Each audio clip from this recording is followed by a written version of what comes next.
नमस्कार मंडळी, smart traveller podcast सिरीजमध्ये आपलं परत स्वागत आहे. इमॅजिन करा, तुम्ही एक क्रिकेटची मॅच स्टेडियममध्ये बघताय. तिथली जी मजा, तिथला जो थरार आहे तो काही वेगळाच असतो. असंच आजकाल जो इंटरेस्ट आहे तो फुटबॉलमध्ये खूप यायला लागलाय. आपल्याकडे बरेच लोक आजकाल फुटबॉल बघतात. फुटबॉलचा इंटरेस्ट भारतात खूप वाढायला लागलाय आणि तोच थरार किंवा त्याहून जास्त थरार हा फुटबॉल बघण्यात सुद्धा आहे. इमॅजिन करा, तुम्ही फुटबॉलची जी पंढरी आहे, ज्याला आपण युरोपियन फुटबॉल म्हणतो, तर युरोपमधल्या एका मोठ्या स्टेडियममध्ये तुम्ही फुटबॉलची मॅच बघताय आणि लाखो प्रेक्षक तुमच्याबरोबर तिथे बसलेत आणि खूप आवाज आणि तुम्हाला लाईव्ह फुटबॉल मॅच बघता येते. तुमचा चाहता प्लेयर मेसी असेल, रोनाल्डो असेल, तो तुम्हाला लाईव्ह बघता येतोय. हे शक्य आहे का? तर हे सहज शक्य आहे. का? कारण आमच्या आजचे जे गेस्ट आहेत पॉडकास्टचे, श्री आशिष पेंडसे, ते हेच तुमच्याकरता सुलभ करून देतात आणि तुम्हाला या फुटबॉलच्या मॅचेस ॲक्च्युअल त्या ग्राउंडमध्ये बघता येईल अशी सोय तुम्हाला छानपैकी करून देतात. तुम्ही बघाल, आजचे आमचे पेहराव पण खूप वेगळे आहेत. फुटबॉल थीम आहे, आम्ही तर फुटबॉल पण ठेवलेला आहे. तिथे वर्ल्ड कपची ट्रॉफीचा एक हे पण आहे, नमुना पण ठेवलेला आहे. तर हा सगळा आजचा पॉडकास्ट पूर्ण फुटबॉलमय असा असणार आहे. तर पूर्ण पॉडकास्ट नक्की ऐका. मला 100% खात्री आहे तुम्ही तुमच्या पुढच्या टूरमध्ये तुम्ही कुठेतरी फुटबॉलची मॅच बघायचा एक तरी इन्स्टन्स नक्की घ्याल. तर आशिषजी,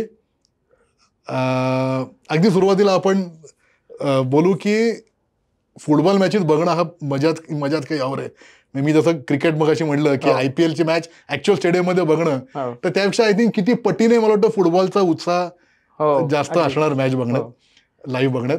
तर हे फुटबॉल टुरिझममध्ये तुम्ही कुठल्या गोष्टी त्यात कंबाईन करता की जेणेकरून हे सगळं आपल्याला एकत्र करता येईल? फुटबॉल मॅचचा अनुभव अगदी एका वाक्यात सांगतो की फुटबॉलची मॅच हा बघण्याचा नव्हे तर अनुभवण्याचा सोहळा आहे. म्हणजे it's a kind of a family carnival. तिथं फुटबॉल कल्चर युरोपमध्ये असेल किंवा जगभरच इतकं मोठ्या प्रमाणात फुटबॉल कल्चर आहे की अगदी आजोबा पणजोबा आपल्या नातवाला नातीला घेऊन फुटबॉलची मॅच बघायला येतात आणि तो क्षण अक्षरशः एन्जॉय करतात. मी फिफा वर्ल्ड कप जो कतारला झाला 2022ला, त्यावेळेला तिथं महिनाभर होतो. कव्हर करायला गेलो होतो माझ्या व्हिवा फुटबॉल मॅगझिनसाठी किंवा महाराष्ट्र टाइम्ससाठी. त्यावेळेला आमच्याबरोबर काही ट्रॅव्हलर्सही आले होते. त्यावेळेला मी अर्जेंटाईन फॅन बेसच्या त्यांच्या वसाहतीत राहिलो होतो. म्हणजे ते जे त्यांची जी जिथं सगळे राहत होते तिथं. मॅचच्या दिवशी त्यांचं सकाळपासून जे एक एक सोहळे व्हायचे ना, म्हणजे मला अक्षरशः आपल्या गणपतीच्या मिरवणुकीच्या उत्सवी सोहळ्यांची आठवण झाली. त्यांचं ते बार्बेक्यू कुक करणं, मग यथेच्छ पेयपान करणं, त्यानंतर आरामात शहराच्या सेंट्रल प्लेसला यायचे, एक मिरवणूक काढायचे. अर्जेंटिना, मेस्सी, मॅराडोना असे ढोल वाजवायचे. नंतर 9च्या मॅचला हे दुपारी 2 वाजल्यापासून सुरू असायचं आणि 7 वाजता ते स्टेडियमला जाऊन अथक हे सगळं त्यांचं चालू असायचं. 9ला मॅच सुरू झाले की 11पर्यंत मग तो जयघोष सुरूच असायचा.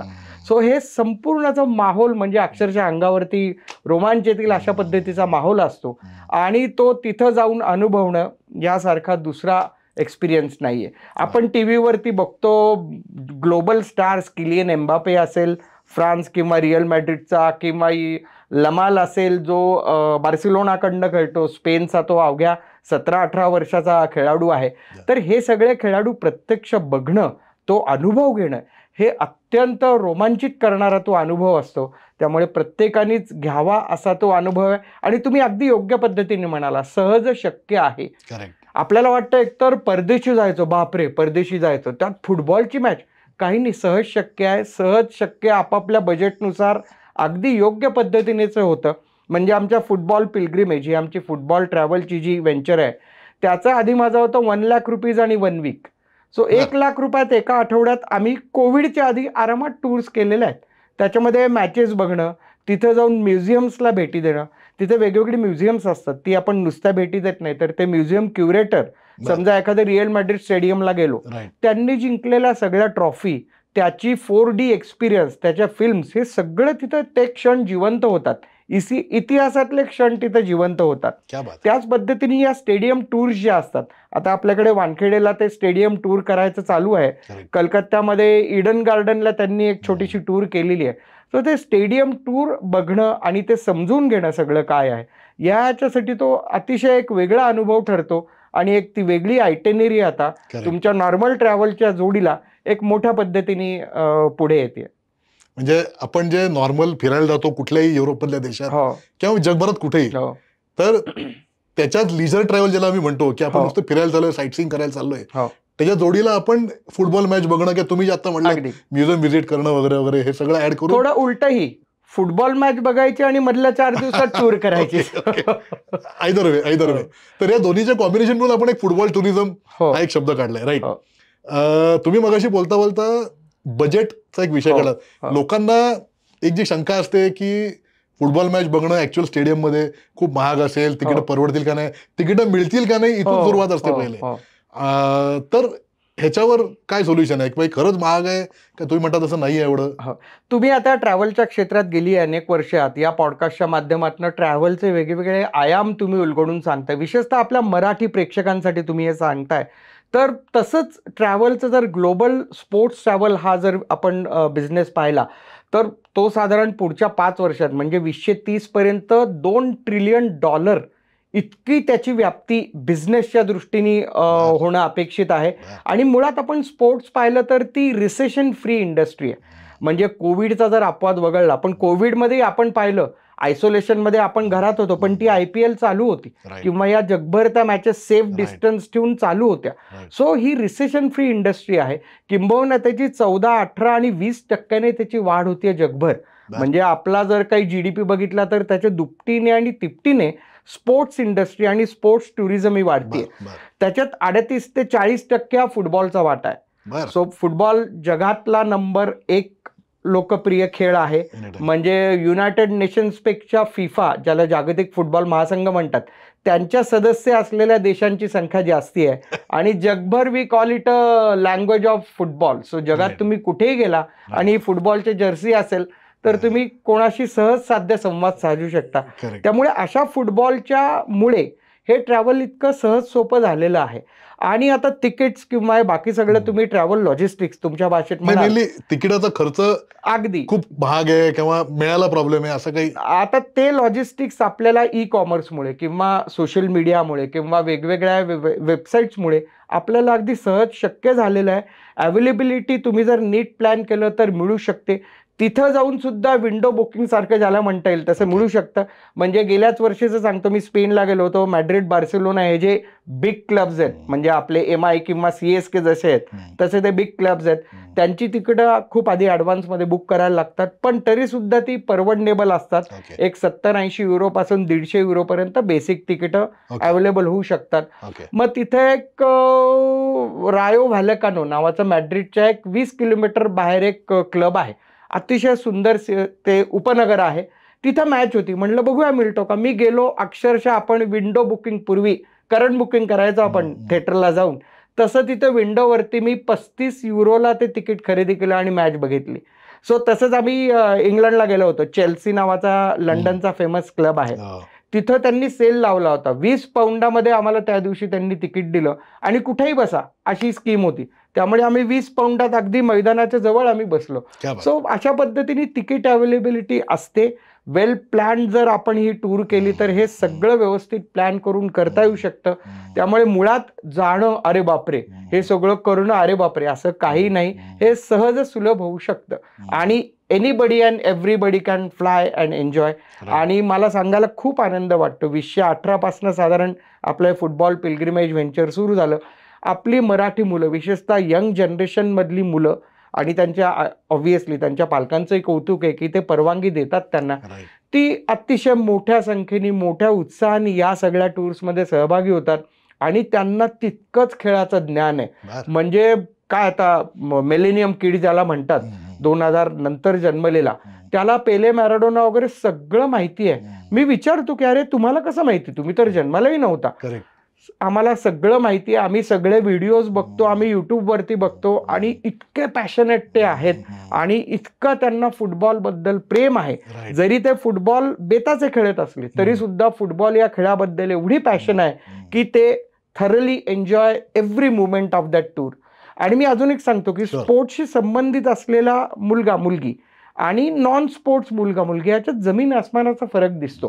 की त्याचं लाईफ स्किल शिकणं ज्याला म्हणतात, किंवा त्याचा एक स्मार्टनेस डेव्हलप होतो, 2 घ्यायचे 2 द्यायचे, किंवा ग्रुप किंवा टीमवर्कमध्ये काम करायचं जे असतं, तो हे सगळे स्पोर्ट्सचे जे एथिक्स आहेत आणि जे लाईफ स्किल्सशी निगडीत आहेत ते या निमित्ताने खूप चांगले डेव्हलप होतात. तेव्हा आमच्या टूरवरनं आल्यानंतर पालक असतील किंवा त्यांचे इतर मित्र असतील, ते म्हणतात अरे एकदम बदल झाला याच्यामध्ये, हा एकदम कॉन्फिडन्स झालाय. तर ते सगळं दुनिया बघितल्यानंतर नक्कीच त्याचा एक पॉझिटिव्ह इम्पॅक्ट होतो. राईट. आय थिंक तुम्ही आता बोलताना जो विषय सविस्तर मांडलात ते म्हणजे आपण जाऊन तिथे मॅचेस बघू शकतो आणि म्युझियम भेटी देऊ शकतो वगैरे वगैरे.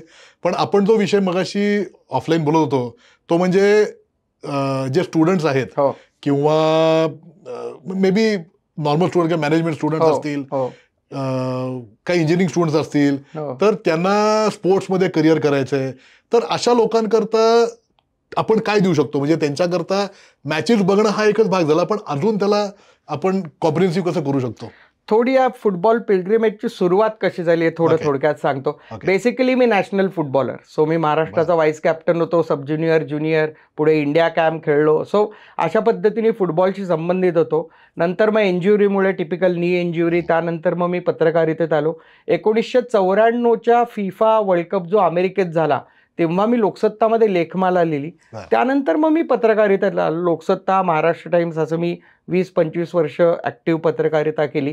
तेव्हा ॲज अ पत्रकार आम्ही खूप ठिकाणी जायचो.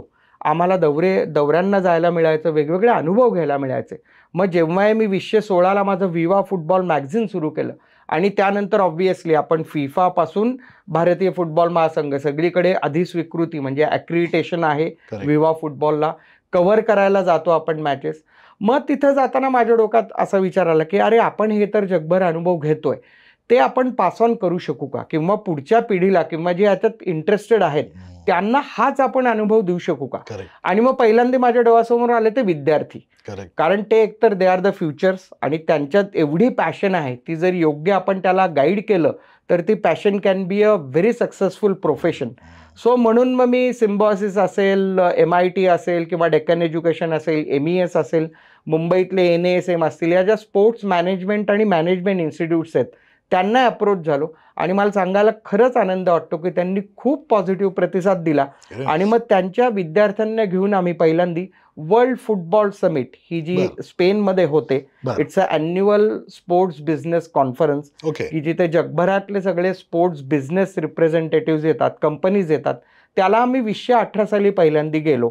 इनफॅक्ट विवा फुटबॉलनी त्यांच्याशी कोलॅबोरेशन केलं, इंडियन मार्केटमध्ये आम्ही त्यांना इंट्रोड्यूस केलं आणि इन रिटर्न त्यांनी आम्हाला आपली सगळी स्टुडंटची टूर आपण तिथं आकाराला आणली. आणि बिलीव्ह मी की इतके फ्युचर ट्रेंड्स तिथं बघायला मिळतात. फक्त स्पोर्ट्स असं नाही, मॅनेजमेंटच्या स्टुडंट्सना तिथं फ्युचर मॅनेजमेंट ट्रेंड्स बघायला मिळतात. टेक्नॉलॉजी म्हणजे आपण जे गेल्या वर्षी IPLला पाहिलं मल्टी कॅमेरा, म्हणजे जिओच्या कव्हरेजमध्ये वेगवेगळ्या कॅमेऱ्याचे ऑप्शन तुम्हाला होते, ते आम्ही साधारण 19 साली आणि 2021 साली तिथे आम्ही ते डेमॉन्स्ट्रेशन बघितली होती.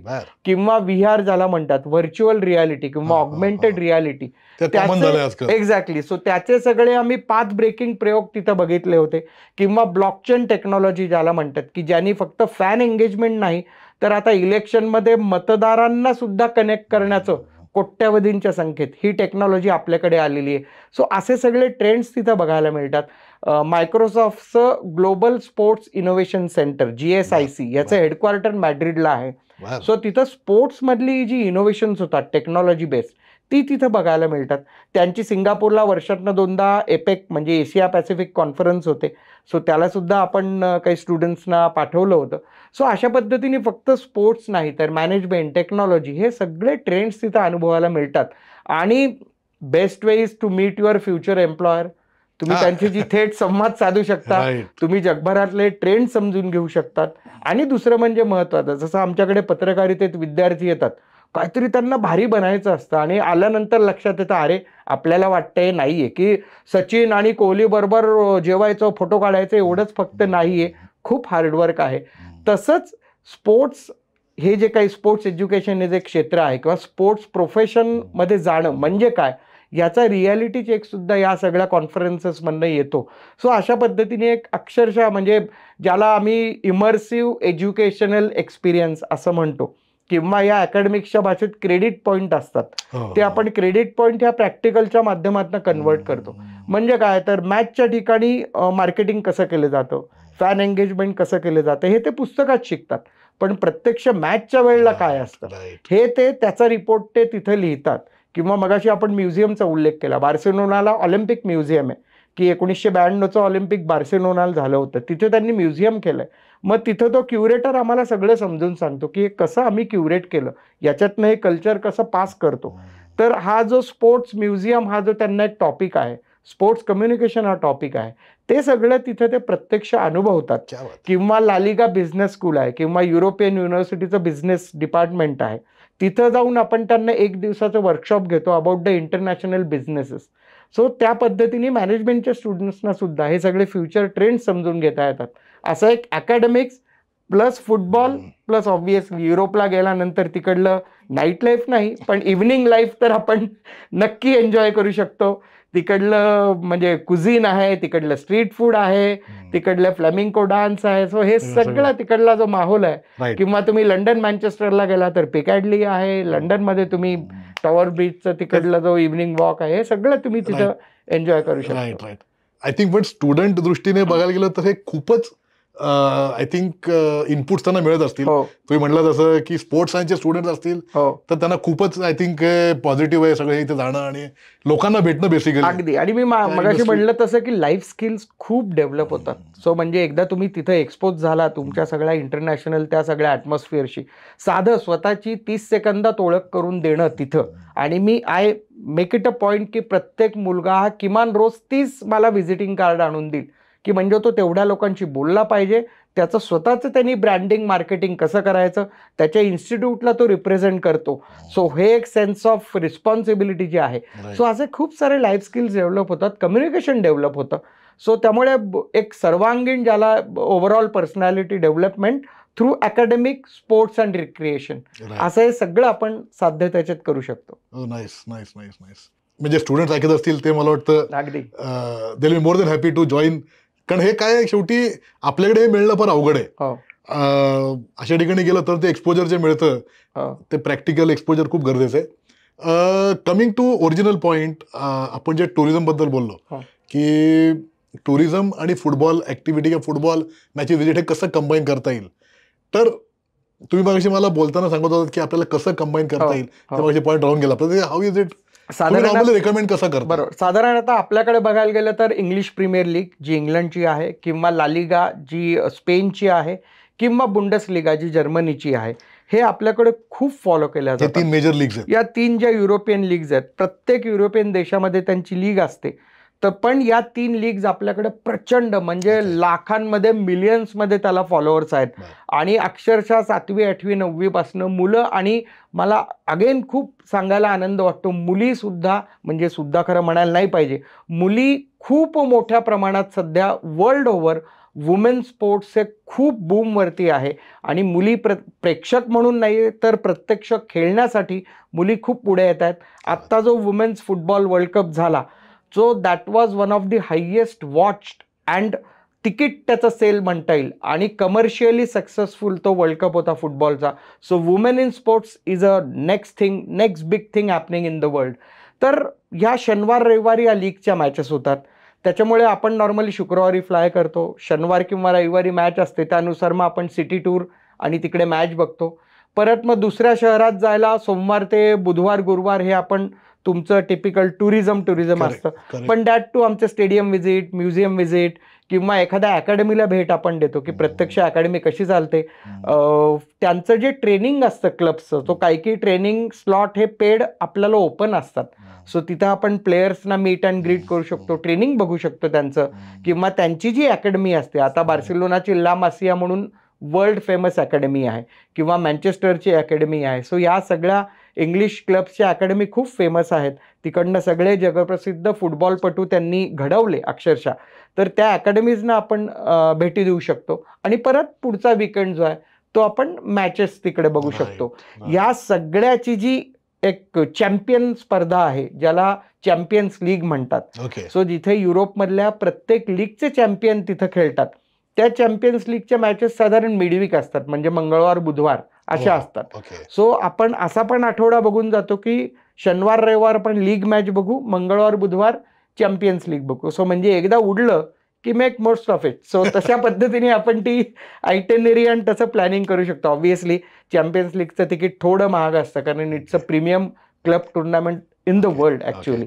सो पण मग ती जर आपल्याला ते साधता आलं, आता मार्च एप्रिलमध्ये लिव्हरपूल की जे इंग्लिश चॅम्पियन होते, तर PSG आणि लिव्हरपूल, PSG फ्रान्सची टीम आहे जी इव्हेंच्युअली चॅम्पियन्स लीग जिंकली, ती मॅच बघायला आपल्या पुण्यातले काही युवक त्यांची सोलो ट्रिप स्वतःची स्वतः अरेंज करून लिव्हरपूलला गेले होते आणि they were fortunate to watch that match. So आणि त्या मॅचचं एक तरी हे मॅचेसचे थरार वेगळेच असतात चॅम्पियन्स लीगचे. सो अशा पद्धतीने या मॅचेसचं आपण हे टुरिझमच्या भाषेत तुमच्या आयटेनरी बसवतो. Correct correct correct. I think असं पण करता असेल की शुक्रवार तुम्ही म्हणलं तसं फ्लाय करायचं, शनिवार रविवार मॅचेस बघायच्या, मग परत सोमवार ते गुरुवार मॅड्रिड बार्सिलोना स्पेनला चाललं, मॅड्रिड बार्सिलोना व्हॅलेन्सिया शनिवार रविवार केलं, जाऊ शकतो, शनिवार मॅड्रिड केलं, सोमवारी काय व्हॅलेन्सिया करून बार्सिलोनाला आले, वॉट एव्हर कसंही, मग पुढचा वीकेंड बार्सिलोना बघायचं आणि तिथं Sunday fly back, Monday Tuesday fly back आपली. त्याच्यामध्ये एक राहिलं सध्या जिंदगी ना मिलेगी दोबारा, त्यामुळे ते कोस्टा ब्रावाचं स्कुबा डायव्हिंग ती आम्हाला प्रचंड डिमांड आहे. बार्सिलोना पासून एक हार्डली 1-1.5 तासावरती हा जिरोना कोस्टा ब्रावा रिजन आहे. सो त्या जिंदगी ना मिलेगी दोबारा या मूवीमध्ये ते तिथं स्कुबा डायव्हिंग करताना दाखवलेले आहेत आणि त्याच्यामुळे लिटरली ती लोकाग्रहास्तव जिंदगी ZNMB फेम टूर ती आमची सुरू झाली आणि मग ती वन डे टूर ती स्कुबा डायव्हिंगची पण सुरू झाली तिथं बार्सिलोनाहून 1.5 तासावरती ते आहे. सो सकाळी जायचं, स्कुबा करायचं, कयाकिंग करायचं. सो ते वॉटर स्पोर्ट्सने ऍक्च्युअली ॲडव्हेंचर स्पोर्ट्स ते करायचे. तिथं पण आपण काय करतो की ते जे स्कुबा डायव्हर्स आहेत दे आर सर्टिफाईड ग्लोबली आणि त्यांचे इन्स्टिट्यूट्स आहेत. सो मग तिथे आपले जे यंग मुलं जातात त्यांना आपण तिथे त्यांचं 1 तासाभराचं सेशन घेतो about the adventure sports. So त्यांना परत तिथे होऊन काही आपल्याला कोकणात तारकर्ली आपल्याला फेमस आहे स्कुबासाठी, तर त्यांना इथं काही करायचं असेल तर त्यांना बेसिक माहिती होते आणि तिकडले ऑनलाईन सर्टिफिकेशन सुद्धा आता ते देतात आपल्याला त्या ॲडव्हेंचर स्पोर्ट्स आणि स्कुबाचं. सो तेही आपण म्हणजे गेल्यासारखी एक थोडं ज्ञानात भर अशी सुद्धा तो एक करतो. मग छान बीच साईड सगळं तुमचं लंच खानपान तुमचं एन्जॉय करायचं आणि संध्याकाळपर्यंत परत यायचं. फक्त त्याच्यामध्ये कोणी जर जाणार असेल तर काळजी अशी घ्यायची की स्कुबा केल्यानंतर 72 तासाच्या आतमध्ये तुम्ही फ्लाय नाही करायला पाहिजे. कारण तुम्ही ते थेट पाण्याच्या खालती काय 30 फूट 50 फूट जाता. सो तुमचं जे प्रेशर असतं ते खूप हेवी असतं, हार्टवरती प्रेशर येतं, तुमच्या नर्व्ह सिस्टीमवरती प्रेशर येतं. त्याच्या 72 तासात तुम्ही फ्लाय केलं तर अगेन आपण 30,000 फुटावरती जातो. सो ती दोन्ही जर प्रेशर मिसमॅच झाली तर हार्ट किंवा ब्रेनला काहीतरी प्रॉब्लेम येऊ शकतो. सो इट इज ॲडवायजेबल की तुम्ही ती टूर आधीच करा. त्यामुळे मग आम्ही तशी ती आयटेनरी बेस करतो तशी. Okay okay okay. पण मला वाटतं फुटबॉल आहे हे तुम्ही जे ऍक्टिव्ह स्पोर्ट्स म्हणतात, ऍडव्हेंचर स्पोर्ट्स असतील, ते सायकलिंग असेल, कयाकिंग असेल, तर हे कोस्टा ब्रावा एक वन डे ट्रिप बार्सिलोनातनं करता येईल. हो, कोस्टा ब्रावाला इनफॅक्ट आता आपल्याकडे जसं कोकण टुरिझम बोर्ड आहे, करायला पाहिजे ऍक्च्युअली ऍक्टिव्हली आपल्याकडे खूप या गोष्टी, तशा या कोस्टा ब्रावानी त्यांचं टुरिझम बोर्डच वेगळं केलंय आणि they promote all these active sports. म्हणजे काय तर सायकलिंग असेल, हायकिंग असेल, ट्रेकिंग असेल, इव्हन गोल्फिंग आहे. तिथे त्यांनी सुंदर गोल्फ कोर्सेस तिथं केलेली आहेत आणि त्यांनी त्याचं पॅकेजेस असं बनवलं आहे की तुम्ही तिथं या, रिलॅक्स करा, एक थोडं तुमचं लिजर ॲक्टिव्हिटीज करा, या सगळ्या लिजर म्हणून करा आणि त्याच्यानंतर मग तुम्ही परत मेन सिटीज बार्सिलोना मॅड्रिडला येऊ शकता. सो अशा पद्धतीने त्यांचा तो जो रिजन आहे तो खूप चांगल्या पद्धतीने डेव्हलप केला आहे टुरिझम ॲज वेल ॲज या लिजर स्पोर्ट्ससाठी. ऍक्टिव्ह ज्याला आपण ऍक्टिव्ह टुरिझम म्हणतो त्या प्रकारे. म्हणजे स्पेनच्या कुठल्या आयटनरीमध्ये आय थिंक कोस्टा ब्रावा मस्त एक 1 or 2 नाईट स्टे घ्यायला काहीच हरकत नाही. 1 नाईट स्टे इज मस्त, कारण बीचच्या शेजारचे रिसॉर्ट आहेत, तिकडे जो व्ह्यू असतो ऑब्व्हियसली सनराईज सनसेट आणि ते जे दिवसभरचं ॲटमॉस्फिअर असतं ते फॅन्टॅस्टिक आहे आणि हार्डली 1.5 hours म्हणजे बसने गेलं तरी सुद्धा खूप स्वस्तात होतं. तुम्ही कारने ट्रॅव्हल करायलाच पाहिजे असं नाही. So again budget tour, budget आणि तो शेवटी थीम आहे, कारण युरोप तसं कॉस्टली आहे. हॉटेल नाही म्हणलं तरी 150-200 युरो खाली हॉटेल मिळत नाही आजकाल. हो, पण good quality. Again if you plan good आणि if you have good resources, again मी म्हणलं तसं 1 वीक 1 लाख रुपये. कोविड नंतर थोडं 35-40% तुम्हाला माहिती आहे थोडं जरा मार्जिन म्हणजे वाढलेलं आहे सगळ्याच कॉस्ट. सो आता थोडं माझं 1.5 लाख रुपये 1 वीक. सो ही टूर अगदी आरामात होऊ शकते. त्यात किती मॅचेस दाखवता तुम्ही? एक मॅच आपल्याला मिळू शकते, जशी आयटिनरी असेल नुसार. 2 मॅचेस जर तसं शेड्यूल असेल तर ते मिळू शकतं, आणि प्लस हे बेसिक टुरिझम. त्याच्यामध्ये अजून एक की आपण बॅकपॅकर्स मध्ये राहतो. सो अगेन कंगना रनावतचा जो क्वीन मूवी आला होता, अगेन आपल्याकडे बॅकपॅकर्सचे फारसं काही माहिती नव्हतं. आपल्याकडला झोस्टेल आणि या सगळ्या चेन्स आहेतच. तसे युरोपमध्ये बॅकपॅकर्स खूप पॉप्युलर आहेत. They are safe, secure, hygiene तिथं मेंटेन केलं जातं, काहीही प्रॉब्लेम नसतो. सो तिथं बंक बेडनी डॉर्मेटरीज असतात, पण they are very well maintain. एखाद्या स्टार हॉटेलच्या तुलनेनेच ते असतात. आणि आपण तिथं गेल्यानंतर 5 स्टारमध्ये राहून करणार काय, दिवसभर बाहेर असतो, टीव्ही थोडी तिथं जाऊन बघणार. So backpackers is the best place to go. Economical आहेत, आणि मेनली आम्ही सगळी हॉटेल्स बघतो ती हार्ट ऑफ द सिटी बघतो. एक्झॅक्टली, कारण तुम्ही बाहेर आला की तुम्हाला सगळं ॲट युअर डिस्पोजल पाहिजे, सगळे टुरिस्ट प्लेसेस, सगळं ॲक्सेस पाहिजे. नाहीतर कुठेतरी 15, 17, 20 किलोमीटरवर राहायचं आणि मग ते मरत गावात यायचं, परत घरी जायचं. सो आणि you can feel and enjoy that European atmosphere when you are at the heart of the city. Exactly.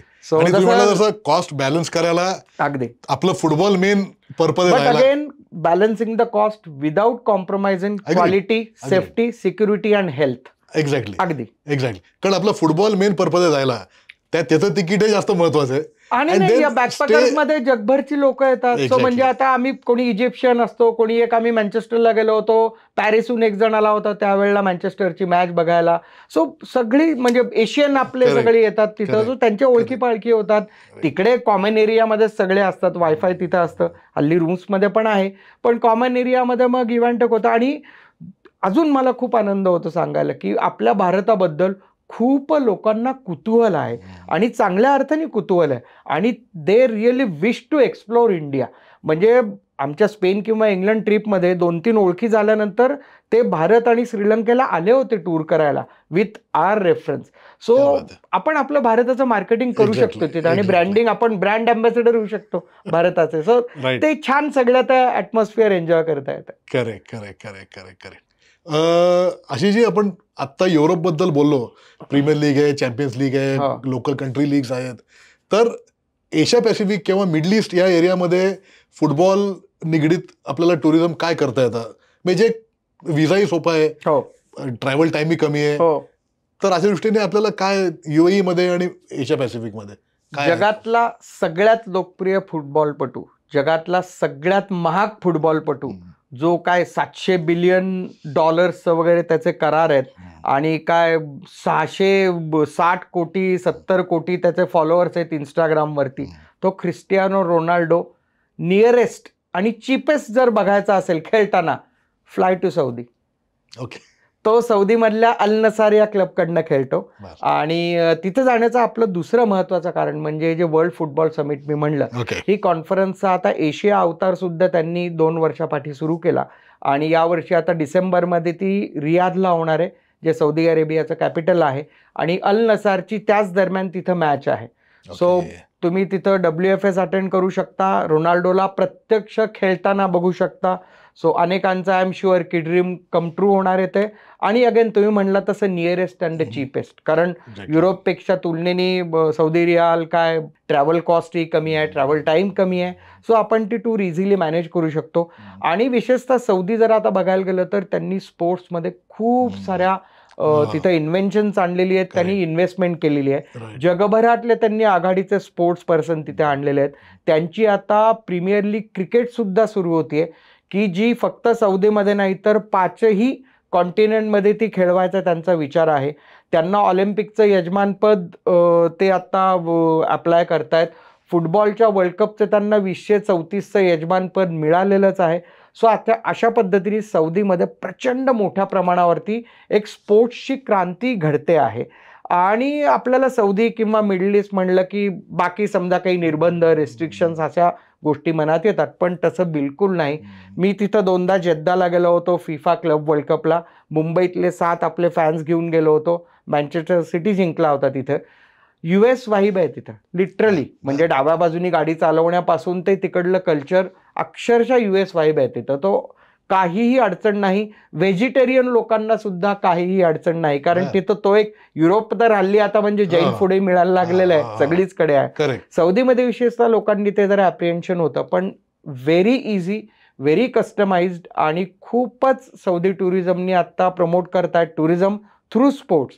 So तेही एक आणि आपलं WFS पण आहेच आहे. So nearest and cheapest that you can see all these global stars of sports. Exactly. आणि Saudi अरेबियाला आता त्यांनी व्हिसाही बराच सोपा केलाय.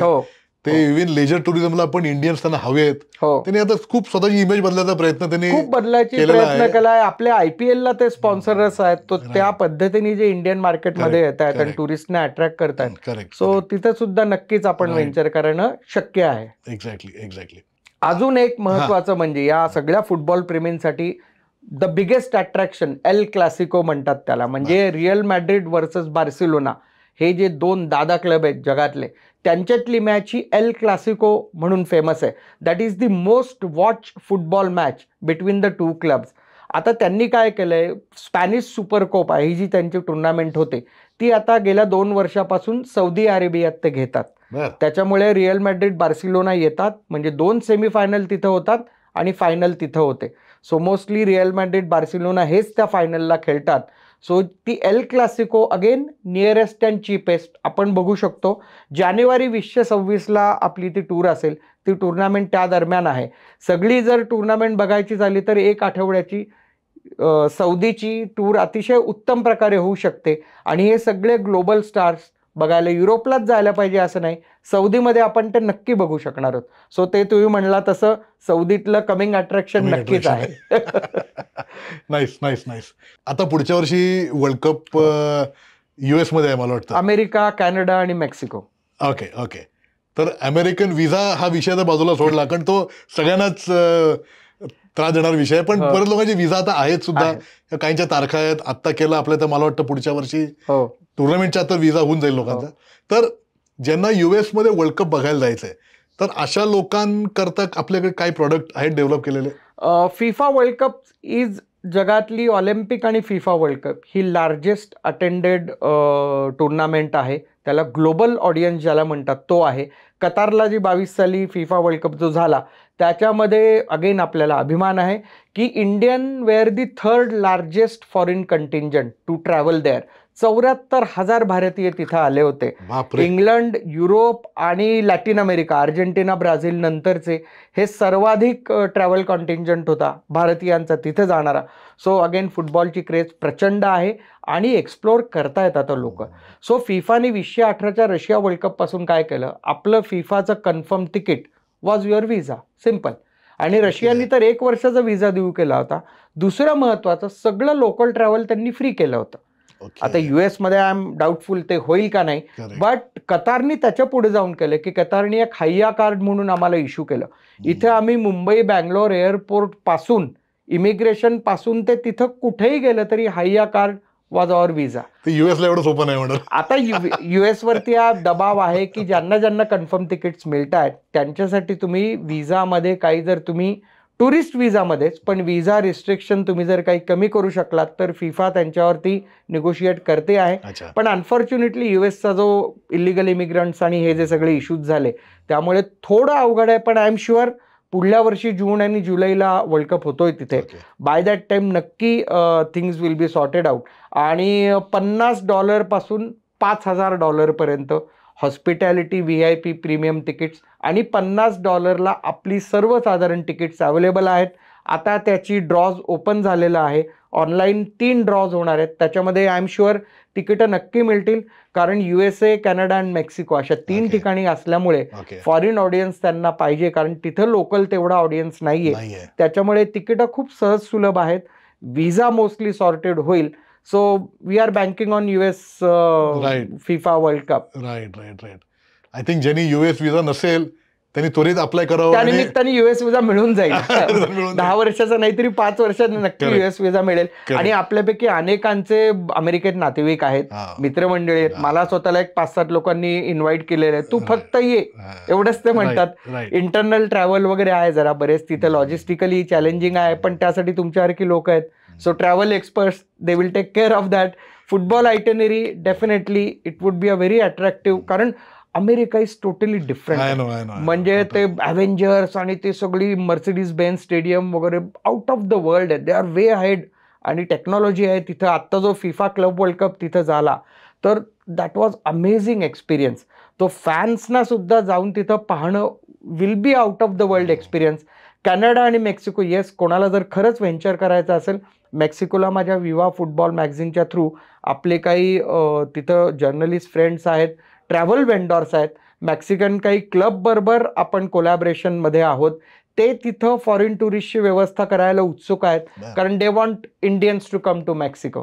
त्याच्यामुळे आणि मेक्सिकोचं आणि भारतातल्या फुटबॉल प्रेमींचं एक वेगळं नातं आहे, कारण आपल्याकडे जो फुटबॉल वर्ल्ड कप पहिल्यांदा टेलिकास्ट झाला 1986 साली आणि जो मॅराडोनाने जिंकला, it was organised in Mexico. So त्याच्यामुळे आपल्याला तो मेक्सिको वर्ल्ड कप, मॅराडोनाने जिंकलेला वर्ल्ड कप आणि आपण पाहिलेला पहिला वर्ल्ड कप. सो त्यामुळे अगेन रिव्हिजिटिंग दॅट मेक्सिको. सो ते पण आपल्याला उत्सुक आहेत होस्ट करायला.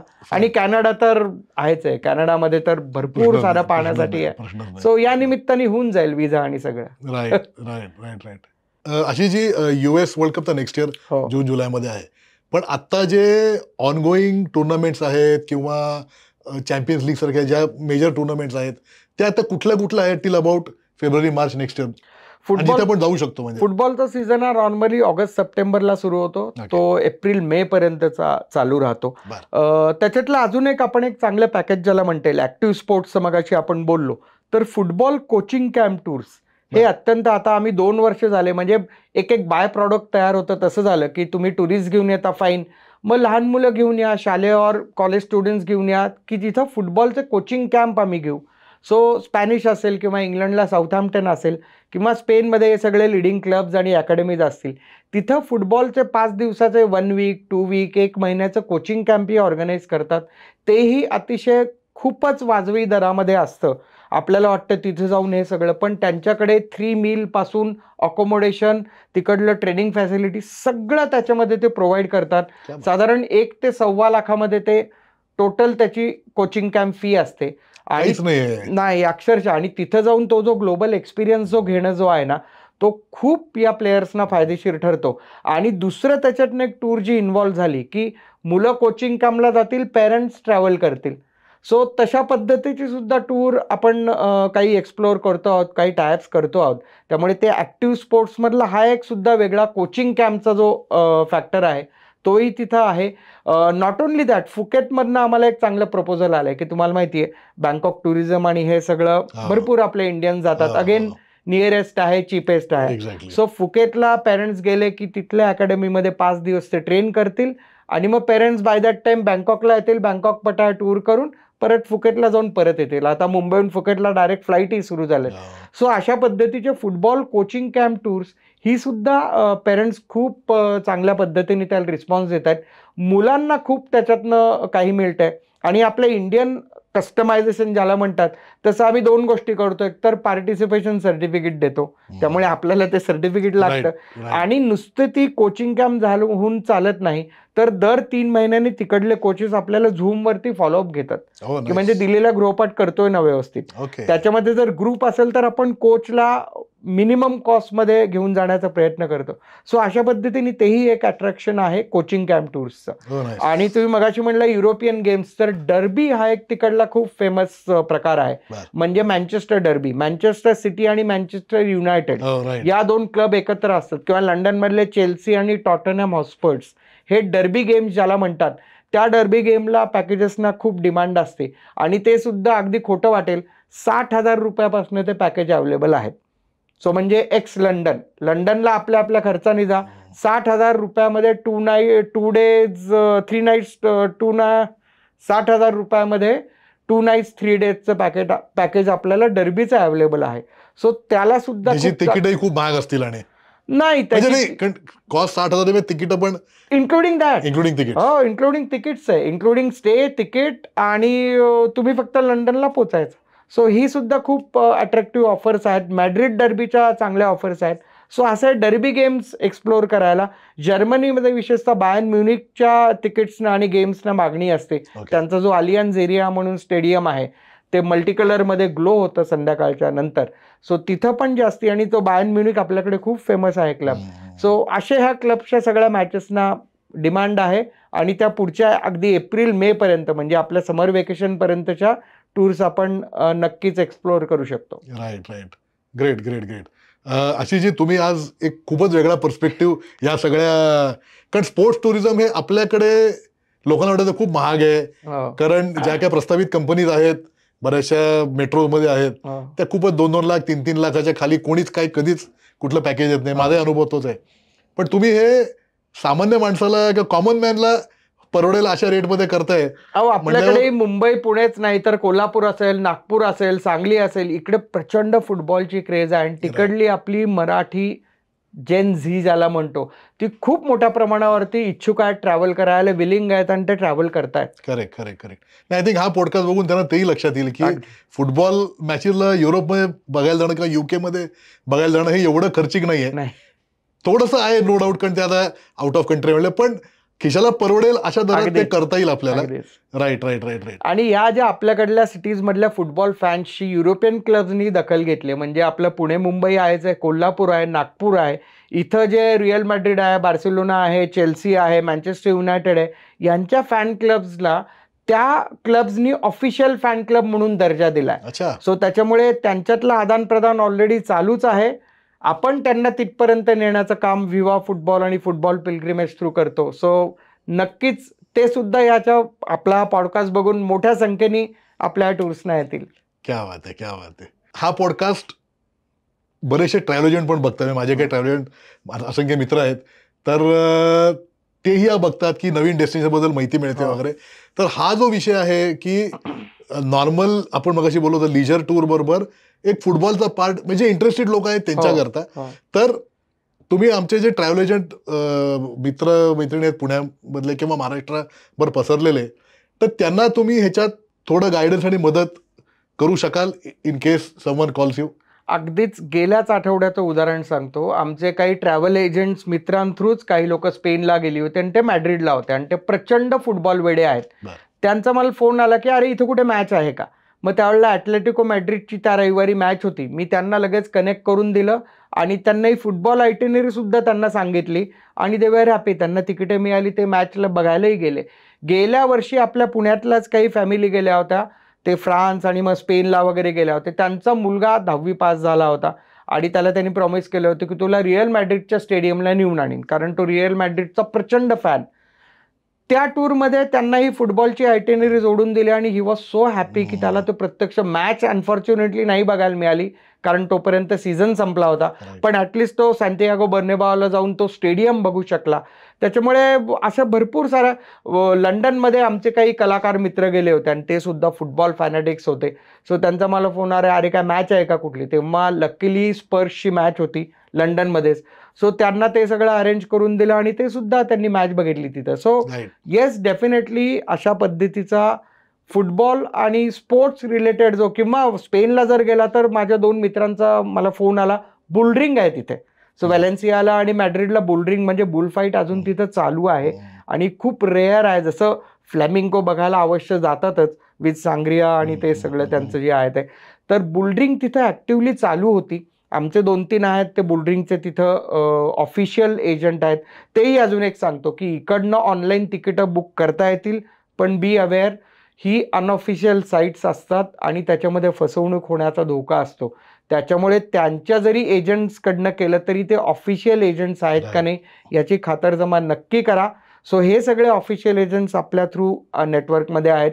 ते बुलरिंगही त्यांना बघायला मिळाले. अगदी 30 युरोला त्यांना बेसिक तिकीट मिळालं बुलरिंगचं. सो अगेन बुल फाईटचा बुलरिंगमध्ये जाऊन, सो तो अगेन एक वेगळा एक्सपिरियन्स त्यांना मिळाला. सेव्हियाला स्काय डायव्हिंग आहे. सो आमचे एक 2-3 मित्र गेले होते, जनरल टूर पॅकेजमध्ये गेले होते. मग ते अगेन ZNMB त्यांनी बघितला होता. ते स्काय डायव्हिंग सेव्हियाला आहे. लकीली मला बार्सिलोना ते मॅड्रिड ट्रेन ट्रॅव्हलमध्ये माझ्या शेजारी तो स्काय डायव्हिंग एजन्सीचा हेड होता. गप्पांमधनं ओळख झाली, त्याचा नंबर दिला, ते दोघं तिथे स्काय डाईव्ह करून आले आणि तेही 150 युरोमध्ये होतं, फार महाग नव्हतं. सो तोही त्यांनी एक अलौकिक एक्सपिरियन्स घेऊन म्हणजे त्यांनी घेतला त्यांनी तो. सो अशा पद्धतीने डेफिनेटली आपल्या ट्रॅव्हल एजंट्स मित्रांना सुद्धा काहीही स्पोर्ट्स मधली ही जर आयटिनरी हवी असेल, more than happy to help. क्या बात आहे, क्या बात आहे. थँक्यू आशिषजी. आज तुम्ही मला वाटतं खूपच वेगळा पर्स्पेक्टिव्ह मी मगाशी म्हटल्याप्रमाणे दिला या सगळ्या स्पोर्ट्स टुरिझम या कन्सेप्टला, की एकतर अफोर्डेबल आहे, सहज शक्य आहे, युरोपला झालं तर असं काही नाही. सौदी अरेबियात हो. तुम्ही म्हणलात त्याप्रमाणे रोनाल्डोला तुम्हाला, तो खूप लोकांचं दैवत आहे रोनाल्डो, त्याला तुम्हाला बघता येतं. आणि तुम्ही जो वर्ल्ड फुटबॉल समिटचा विषय हो. सांगितलात तोही खूप वेगळा आणि खूप महत्वाचा आहे हो. की स्टुडंट्सना पण एक एक्सपोजर मिळण्याकरता इथे जाणं खूप गरजेचं आहे. एक लाईफ स्किल्स हो. जे मिळतात ते तिथे गेल्यावर मिळतात. म्हणजे तुम्हाला हा एपिसोड कसा वाटला नक्की सांगा आम्हाला. तुम्हाला जर याविषयी अजून काही माहिती हवी असेल तर आमचा नंबर आहे, आशिषजींचा नंबर खाली स्क्रोल होतोच आहे, तुम्ही त्यांना कॉल करा. आणि तुम्ही जेव्हा नेक्स्ट ट्रिप प्लॅन कराल तेव्हा तुमच्या ट्रिपमध्ये ते म्हणले जसं काही ॲक्टिव्ह स्पोर्ट्स कुठे टाकता आले किंवा कुठे फुटबॉलच्या भलेही मॅच नाही, तिकीट नसेल मिळत किंवा वॉटर, पण फुटबॉलचं स्टेडियम बघणं, त्यांचं म्युझियम बघणं हा तुम्हाला इंटरेस्ट असेल तर नक्की ॲड करा. कारण युरोपमध्ये फुटबॉल हा ह्यूज आहे आणि युरोपियन सिटीत गेलं आणि फुटबॉलचं स्टेडियम न बघणं हे म्हणजे पाप आहे असं त्यांचंही मत असावं. जसं आपण ह्याला गेलो, लंडनला गेलो की लॉर्ड्स नक्की बघतो, तसं मँचेस्टरला गेल्यावर ओल्ड ट्रॅफर्डचं स्टेडियम बघणं हे मस्ट आहे. म्हणून आमच्या टूर्सचं आम्ही नाव फुटबॉल पिलग्रिमेज ठेवलंय. कारण आमच्या दृष्टीने ते पिलग्रिमेजेस आहेत. सगळी स्टेडियम ही आमच्यासाठी पिलग्रिमेज आहेत. सो त्यामुळे इट्स अ पिलग्रिमेज. एक्झॅक्टली. तर तुमच्या टूरमध्ये नक्की हे ऍड करा. आणि जेणेकरून आपण जे म्हणतो की tourism is about taking new experiences. नुसते जाऊन साईट बघणं आणि ते टिकमार्क करून जाणं हे टुरिझम नव्हे. तर असं काहीतरी ऍड करा तुमच्या टूरमध्ये जेणेकरून तुम्हाला एक वेगळा अनुभव तुमच्या पूर्ण टूरमध्ये नक्की येईल. सर्वात महत्त्वाचं आमचा चॅनल लाईक आणि सबस्क्राईब नक्की करा. आणि दुसरं महत्त्वाची गोष्ट, आमची जी ट्रॅव्हल न्यूज वेबसाईट आहे www.smarttraveler.news ही आमची एक ब्लॉगिंग वेबसाईट आहे. त्याच्यामध्ये आम्ही तुम्हाला ट्रॅव्हलबद्दल लेटेस्ट न्यूज, कुठले डिस्काउंट डील्स आले आहेत, नवीन क्रूज आयटम्स कुठल्या येत आहेत, नवीन फ्लाईट कुठल्या चालू होत आहेत, एअरलाईनची कुठले नवीन डिस्काउंट डील्स आले आहेत का, हे तुम्हाला सगळं आम्ही त्या वेबसाईटवर देतो. तर वेबसाईटला पण नक्की व्हिजिट करा. आणि तिथे आमचं एक न्यूज लेटर येतं, तिथे खाली एक टॅब आहे, तुमचा ईमेल ॲड्रेस भरून तिथे सबस्क्राईब बटन हिट करा, जेणेकरून तुम्हाला प्रत्येक आठवड्याला एक ट्रॅव्हल न्यूजचं न्यूज लेटर येत जाईल. आणि सर्वात महत्त्वाचं, आमचा हा चॅनल लाईक आणि सबस्क्राईब नक्की करायला विसरू नका. धन्यवाद.